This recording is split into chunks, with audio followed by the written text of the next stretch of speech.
All right, hello wine drinking people. We're back finishing up Australian Wine Week here. And man, I don't know whether it's, this week. It must be this week of the year because the last 2 or 3 years, I think we've done this Australian tasting the same week, like right after Memorial Day. We have like half a dozen people there. So I don't want to believe that you wine drinking people out there do not like Australian wines. So we're going to change the date of this tasting to April, to our first tasting next year, where we had 45 people show up for Bordeaux this year. So we'll see if that makes any difference. We'll do a little experiment with our Australian Wine Week next year. All right. Well, this is our folks from the Fosters or the Treasury Wine Group, and they own a third of all the wine that's made in Australia with their Lindemans, Penfolds, Rosemount labels, and then a lot of other small labels also, Devil's Lair, Coldstream Hills, some really good stuff. And everything in this portfolio is really nice. There's really no dogs in the bunch. And Penfolds has experienced, unprecedented success from Australia, with the Asian market just going nuts over wines like 707. I mean, we get orders for like 100 cases of 707, and they want to buy it at cost, but, they'll buy a container of it because they just cannot get enough of the top-level wines in this Penfolds portfolio.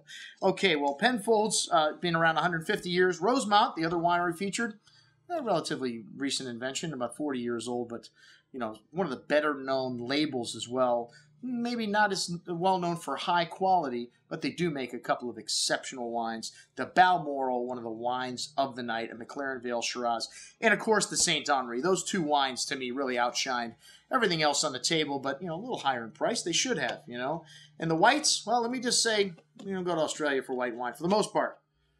Lewin Estate in the Margaret River, one of the greatest Chardonnays in the world. And hey, this 311 Tumbarumba Chardonnay from Penfolds, also showing very nicely, but my favorite wine in that group was the Penfolds Riesling from the Eden Valley, which is a sub-region of the Barossa at about 450 meters of elevation, so very high, similar geographics to what you find in Germany and where other places that they grow Riesling in Europe. But really nice Riesling on the dry side. And, showing a little of that white peach and lime citrus fruit and that stony, flinty, slatey kind of minerality that you get from Riesling, and lovely acidity, lovely freshness. This wine goes well with a variety of different foods. And, hey, it's in a screw cap. That's right, folks. The Australians, the innovators in packaging, and they've been bottling Riesling in screw cap in particular since the 1970s. Wow. All right, well, the Rosemount Chardonnay, wasn't maybe a little bit tired. 2006. You really want to drink up your Australian whites in most cases by this age. It's from the Hunter Valley also. The Tumbarumba Chardonnay is from the snowy hills of the South Australia down near Melbourne, and one of the better areas for Chardonnay, in my opinion. And Tumbarumba is an Aboriginal word that means thunder or tall pine trees. I don't know, how can you have a word that means both thunder and tall pine trees? So what if you have thunder and tall pine trees? What would you say? Well, you got one word, Tumbarumba. All right, anyways. The red wines we had, let's see, we had the bin 28, which, the bin numbers, I don't know that they mean anything on the wines today. At one time, that used to be the bin that they, they called for the wine. They have different bins, I guess, at the winery. But this wine is all, well, I'm sorry, we don't want to miss the Penfolds Cellar Reserve Pinot Noir. I can't even read my notes of what we drank here. But this is a wine, the Adelaide Hills. This is an area, the Northern Barossa also, one of the best areas in South Australia for Pinot Noir. That and then the South Yarra Valley down near Melbourne, also very good, but both colder regions. And, one of the things that Shiraz likes is warmer climate. So you got to go up into the foothills to get Pinot Noir in either area. And, this wine is relatively new. It was made for the first time in 1997. It's one of Peter Gago's attributes. Every major winemaker has made one to Penfolds, and I wouldn't say this is Peter's best because he's done a lot. He's one of the more impressive wine guys you'll meet, but kind of hard to make high-quality Pinot Noir, and I think they've succeeded here. I think the Pinot Noir, very good, maybe a little bit on the fruity side this year, this vintage, but still maintaining some nice earthy notes and nice freshness on the finish. Very good effort there. Next up, the GSM Shiraz, Shiraz Grenache Mourvedre blend. And that's the Show Reserve. The one thing that I don't like about this wine is the bottle. You can't fit this in any of the bins here at the Wine Watch. But lovely berry pie kind of fruit. These GSM blends, very successful in South Australia. And you get some nice cinnamon spice and some nice licorice here also. Very soft, really drinkable style of wine. Real crowd pleaser. Just like the Shiraz Bin 28 from 2006. And the earliest releases of these wines were single vineyard wines, but Penfolds really doesn't do any single vineyard wines anymore. The whole concept behind Penfolds is multi-regional blends. And, one of the things they have to pick from is some of the greatest vineyards throughout South Australia for their wines. So, this wine can come from Barossa.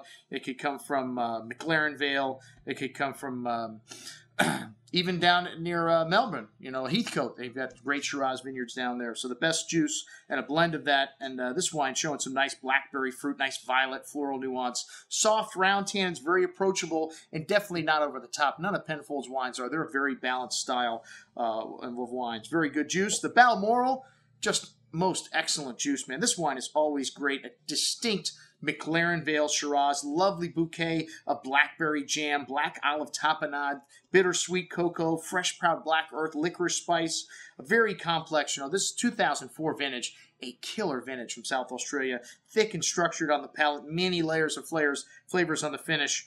These are wines still very young, even though starting to come into their own. You want to hold on to the top level 2004s like this Balmoral. And the Saint Henri, one of my favorite wines coming from Penfolds. This also is a blend, Barossa, Clare Valley, the foothills of the Adelaide, Langhorne Creek. And they also had Cabernet Sauvignon to this, which to me I've always described it as pure unadulterated Shiraz, because Max Schubert came up with this wine around the same time he came up with Grange in the 50s. And this is the greatest Shiraz that they could find, but aged in large oak, so without the influence of oak. But obviously they had Cabernet into it today. I have to do some research and see if that's the way it's always been.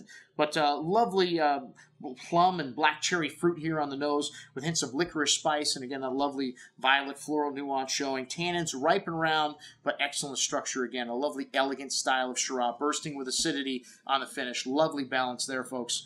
And that's what I had to drink yesterday. I'm your host, Andrew Lamposoni, signing off for the Wine.